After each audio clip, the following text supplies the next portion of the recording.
Yo, what is up guys? It's me, Lee, back bringing some more daily NBA recaps and updates. We got 8 games of NBA action to talk about, plus a couple of updates regarding a couple of NBA teams to get into. Before we get into that, I need you guys to go ahead and go plus ultra on that like button one time for the one time. Also, leave a comment down below if you get that reference. That's enough talking though, now let's get into the video. Let's go!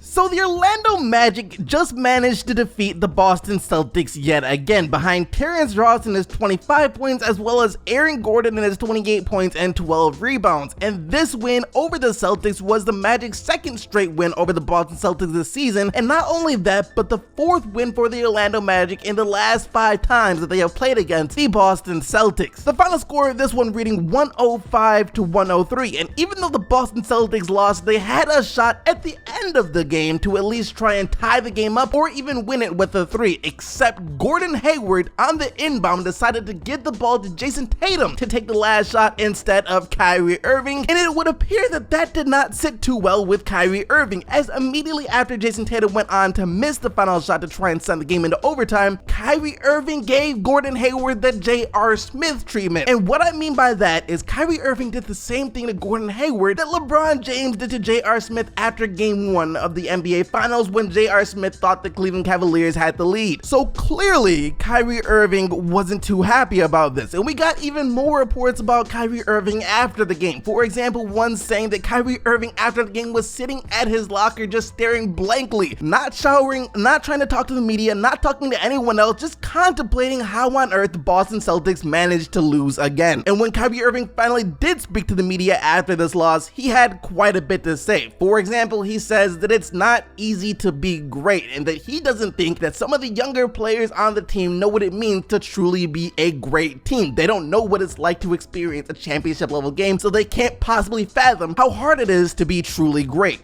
You gotta appreciate being out there and just competing, you know, and it doesn't matter who you're going against. It matters the type of preparation you have, what you're going out and trying to accomplish. What's the big picture? What are we doing here?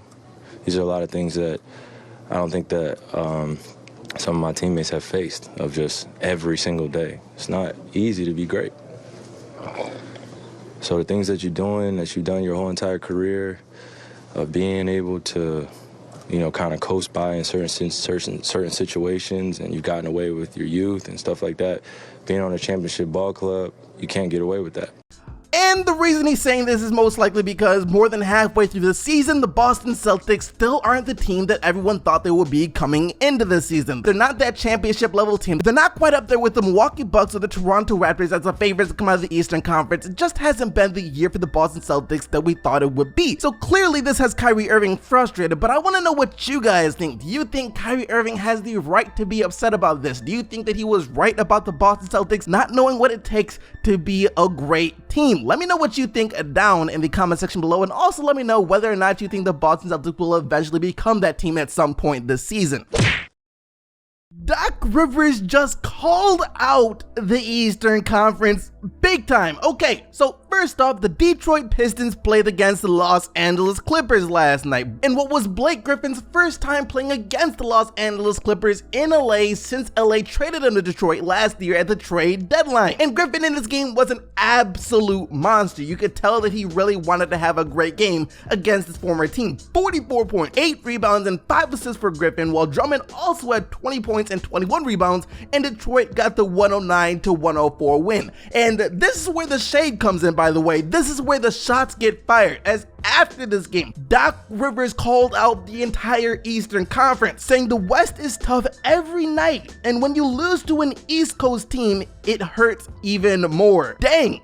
Like I said, the man just called out the entire Eastern Conference, because basically what he said was West Coast teams have no business losing to East Coast teams. The West is so good that when you lose to a team in the East, that is the most humiliating defeat that you could suffer. And even though this is massive shots fired, I can't really rebuttal it, because if you look at the standings in the Eastern Conference compared to the standings in the Western Conference, and the record the A seed has in the East compared to the record the A seed has in the West, there's no competition.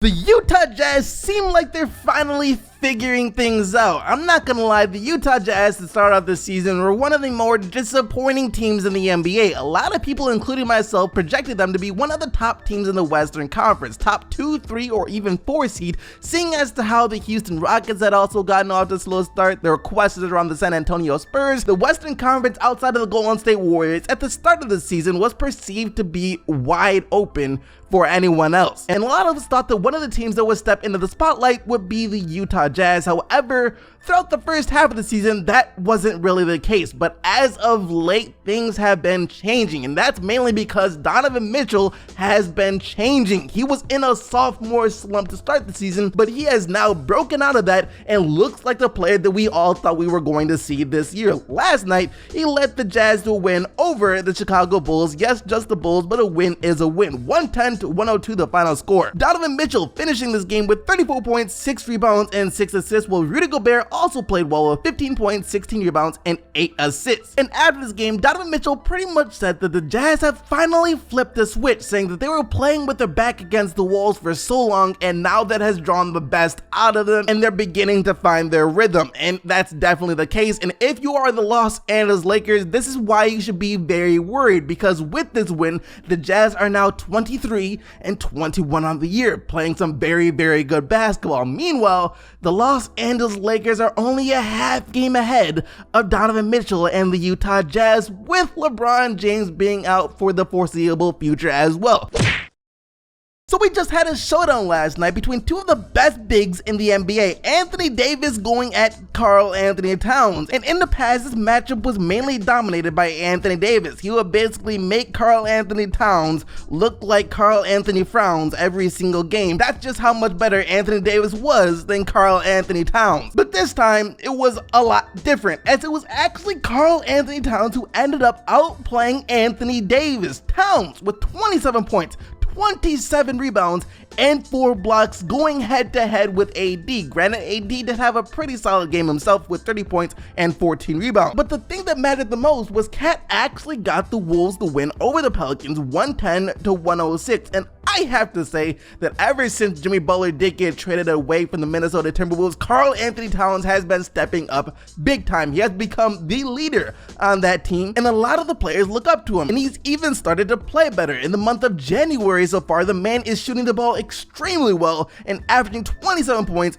and 15 rebounds per game, while also becoming a much better defender. This is the exact type of growth that we wanted to see from Karl Anthony Towns last year, but at least he's making it now. It's better late than never, and I just hope the rest of the Minnesota Timberwolves figure things out before yet another promising big man winds up leaving Minnesota in a few years to win a championship.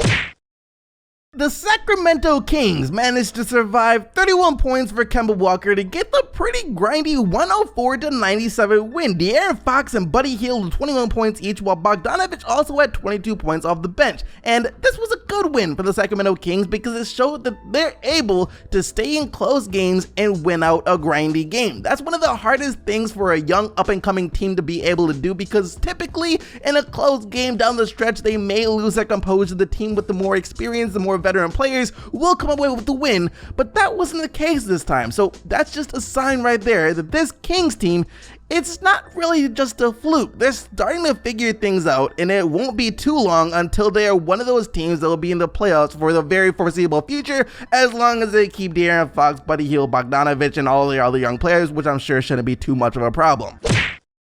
And one of the biggest, if not the biggest, upset of the night was definitely the Phoenix Suns, who are still without Devin Booker, by the way, managing to defeat the #1 seed in the Western Conference, Denver Nuggets, 102-93. Kelly Oubre Jr., whom the Suns acquired in that trade with the Washington Wizards, had himself a night with 26 points and 11 rebounds off the bench, and this guy has been playing a lot better ever since he arrived in Phoenix. Since around the time that he's arrived in Phoenix, Kelly Oubre Jr. is now averaging 15 points per game on 50% shooting from the field, as well as 38% shooting from 3. And this part might not seem as impressive, but the Suns have actually managed to win 5 games since adding Kelly Oubre Jr. to their roster. 5 games might not sound like a lot, but that's a heck of a lot of games for the Phoenix Suns to be winning. So he's definitely had a positive impact, and I look forward to seeing how he continues to progress in Phoenix.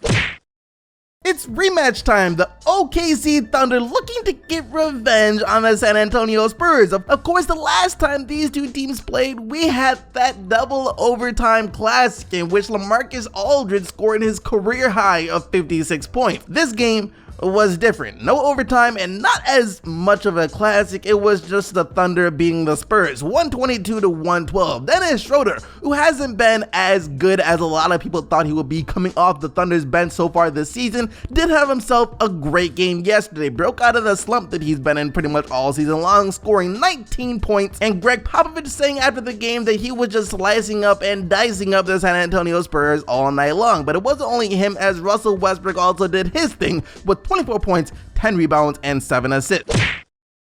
And the last game of the day is the Miami Heat getting the win over the Memphis Grizzlies 112 to 108. Justice Winslow, who is still the starting point guard for the Miami Heat, has been playing as well over the past few games as when the Heat originally handed him that starting role, but last night he was back on track with 26 points and 7 rebounds. And that is going to do it for everything that we gotta talk about today. Like I said at the beginning, make sure that you guys go ahead and go plus ultra on that like button one time for the one time, as well as make sure that you are subscribed to the channel with post notifications turned on so you can stay up to date with everything that goes on in the NBA on a daily basis. And now it is time for the player of the day, where you guys had the opportunity to vote for who you think was the best player in the league last night by clicking the little eye icon in the top right hand corner of the video. Just remember though, that only players whose team won are eligible to win player of the day. And yesterday, that player was none other than James Harden in his historic 43 points, 12 rebounds, and 10 assists triple-double in just under 30 minutes. Thank you once again for watching though. You guys already know that you are the real MVPs, but all of that being said, until tomorrow, I'll catch you guys later. I'm out of here. Peace!